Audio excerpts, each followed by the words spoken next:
Last time on Wimp to Warrior. Coach Richie chose a bunch of wimps to be trained as MMA fighters and to eventually fight in a cage. They trained, pushed a car, formed teams, met ref John Sharp. You can't do this, you must.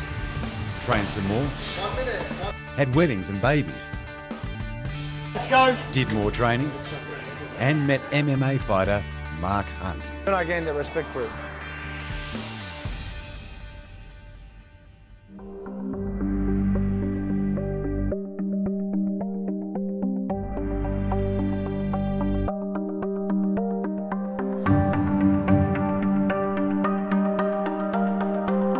It's week 12, and it's time to get real. Time to learn specific fighting styles and skills. Scott, the striking coach, works out of the training grounds and is an expert in MMA, jiu-jitsu, kickboxing and boxing, starting at just 6 years old. He takes the wimps through the basics.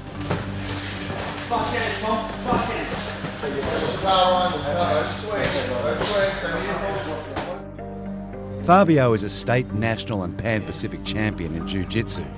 He trains the wimps in the crucial ground game. Put him in the knees. You're falling that way, so try to bring it. Yeah.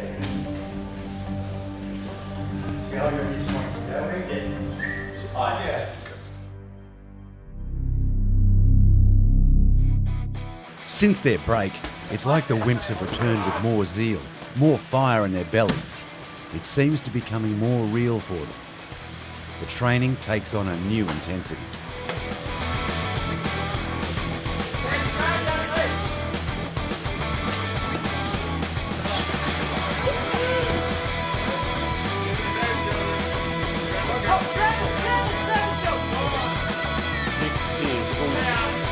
You're looking at shoulders, chin, I don't care where it is, but that's all you stare at. Everything else you'll see.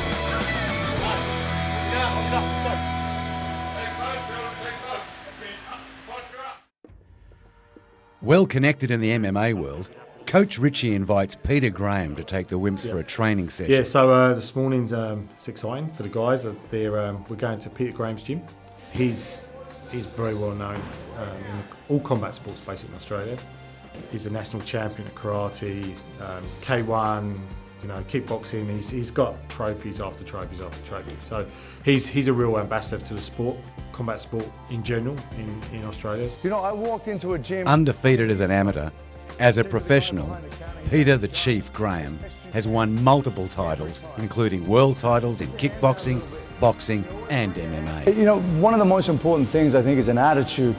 And I think today we're going to do a very hard conditioning session. And that's really going to show me, and I guess themselves, if they've got the right attitude to be a fighter. Peter stresses fitness as a match-winning tool, and he puts the wimps through a particularly punishing routine. I remember Peter Graham telling us the best thing you can do when you go to fight is just to be fitter than your opponent. If there's one thing that you can be better at, is just to be fitter. He said the amount of times that he's fought and beaten a guy because he was fitter, he couldn't count. My one bit of advice to all of you is be fit. Be fit. Fitness kills. If you don't have it, you'll get killed. If you have it, you'll smash people. Good. Hips down, hips down, hips down. Train hard, fight easy. That was really hard, mainly because when we got split up into the circuit, everyone got paired up, and I didn't have a partner for that one, so I actually got paired up with Peter, and so he was keeping an eye on, but he was just flogging me. There was two parts to everything that I had to do both. You got to win. You got to beat everyone here, even if we put in the sprints. Look over, have a smile on your face. Stand on the side. Pow, pow, pow, pow. 1, 2, 3, 4. Swap on the other side. 1, 2, 3, 4. Swap on the other side. Knee. Work hard. Hard work pays off, guys. You want to build confidence in yourself? Just work hard. At the very least, you'll turn up fit. Yeah, look, I'm really pleased. I think the guys, I asked Peter to put them for the ringer today. It's a bit of a test because the cardio has been dropped back since Christmas. Had a break, they were doing strength conditioning and stuff before that. And we've been ramping up the skills and the sparring. So I was kind of concerned how they go today, but they're knackered, but they've done really well, really well. His mindset was what I took away from that the most. Like he told us, just like, obviously it was physical and hard training, but I mean at the same time he just said, go in there thinking, you know, that you've got this, don't self-doubt, no self-doubt. How hard do you want it? How much do you want it? And that's going to be the difference between winning and losing. The more you give up, the harder you work, the more you strive to get what you want, you know, the easier it is to get it. You throw those 20 punches, usually hit, wow, wow, wow. 20 seconds, 20 seconds. Those legs back. Okay, nice, good, fast movement. I just want to make champions. No, not just fight champions. I want to make people, you know, champions, confident, healthy, fit, lean, happy. And if I get to have someone who turns out to be a world champion, well, it will be all worthwhile. Make me happy too. And maybe when I'm an old guy, I can sit near the ring and yell at people, and they might even pay attention to me. Who knows?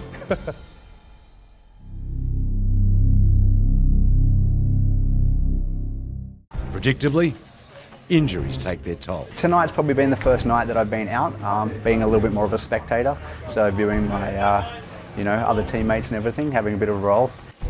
Hopefully this is just a temporary thing. I had everything sort of lock up over the weekend, so a little bit of neck and back damage, so everything's just sort of locked up, and I'll be going to get some CT scans and just follow it up, take all the sort of corrective methods, and hopefully I'll be back on the mats in a few days to follow through with everything.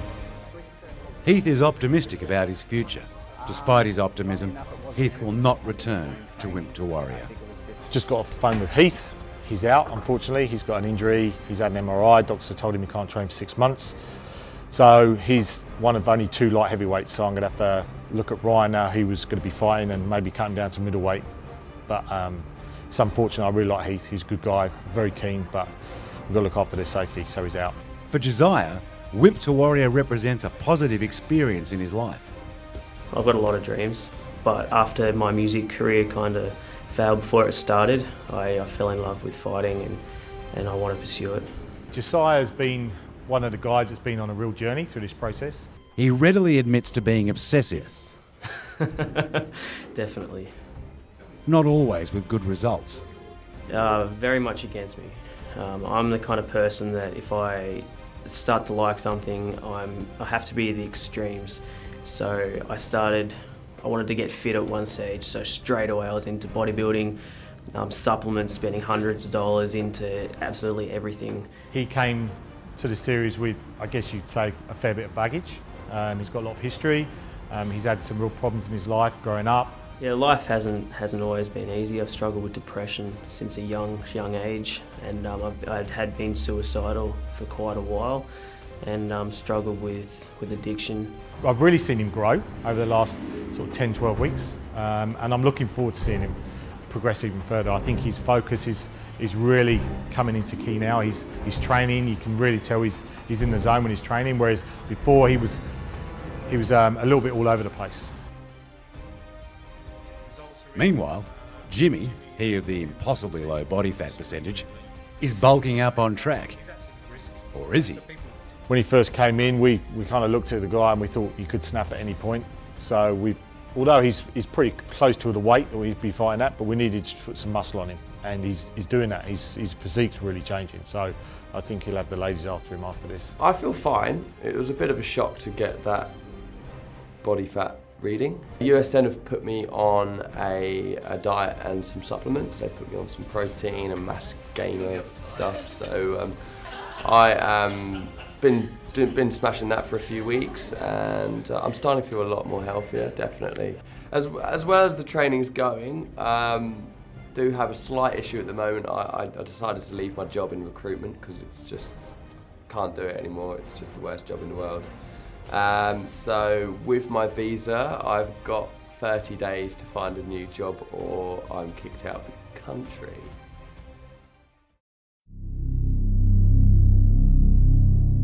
Continuing Coach Richie's plan to broaden the Wimp's training experience, they pay a visit to Boxing Works, one of the oldest established fighting gyms in the country. So I started off as a kid doing judo, and then I did Japanese jiu-jitsu and continued judo when I was at uni, and then got into boxing and Thai boxing. Learned a hand fight from a fight. MMA legend Larry Papadopoulos takes the class. Larry is one of the most experienced MMA fighters and was ranked world #1 in light heavyweight MMA. He knows his stuff. That's one of the problems with most gyms is you don't make money out of fighters. So, thanks very much, guys. One of the newest fighting gyms is Elite Fight Gym, run by Tama Tahuna, brother of James Tahuna. Right now we're just going to do a bit of shadow sparring and stuff with the MMA gloves and move around. Inside leg kick. Short, and then coming again. Good. So I can land the right hand. Fast hands, fast hands. Big hook, big overhand, big hooks, power. But when you get in there, just fight. Don't think about too much, because you'll be there and go, be relaxed and enjoy it.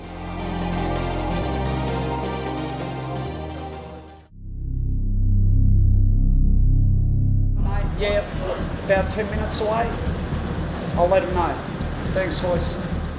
Richie invites MMA royalty, Hoyce Gracie, to coach the Wimps for a session. Hoyce is from the famed Gracie family, the originators of Brazilian Jiu-Jitsu, and Hoyce himself the winner of many tournaments, including his famous wins in UFC 1, 2, 4, and a draw in 5.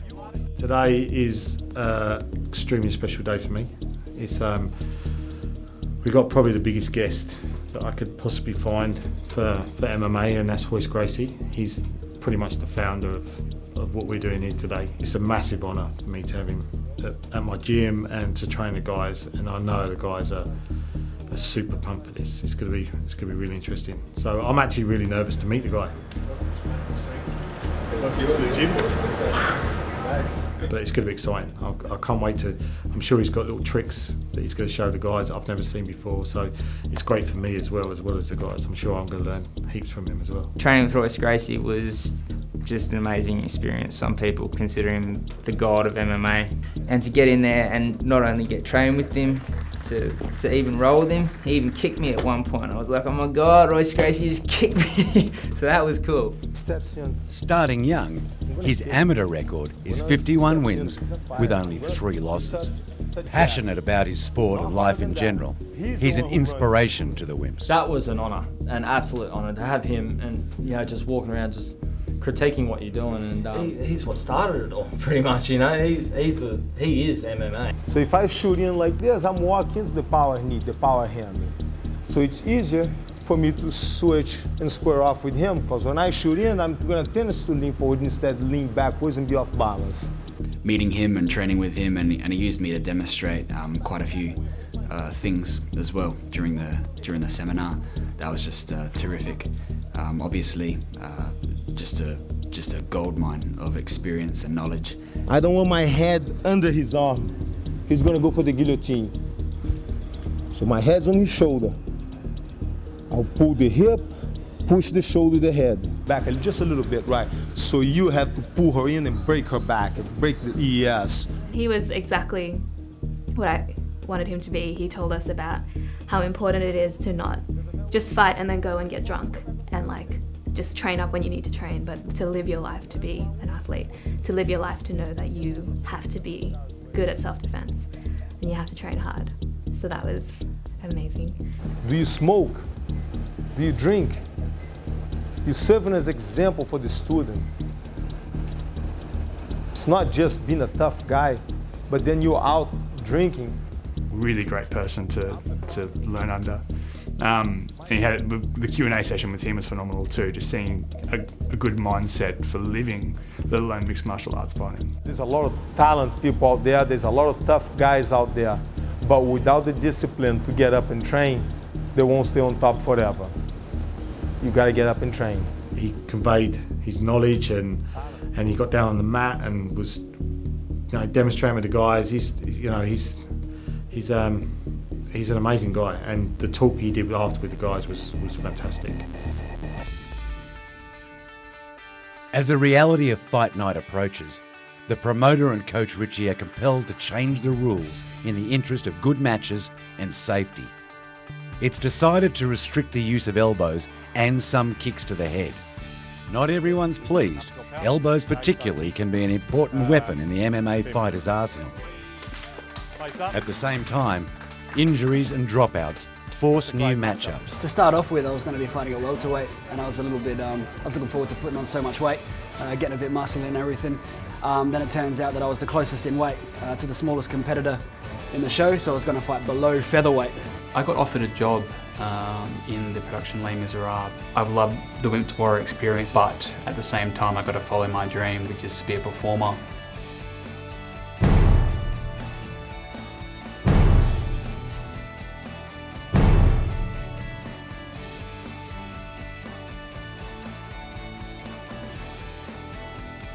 Next time on Wimp to Warrior.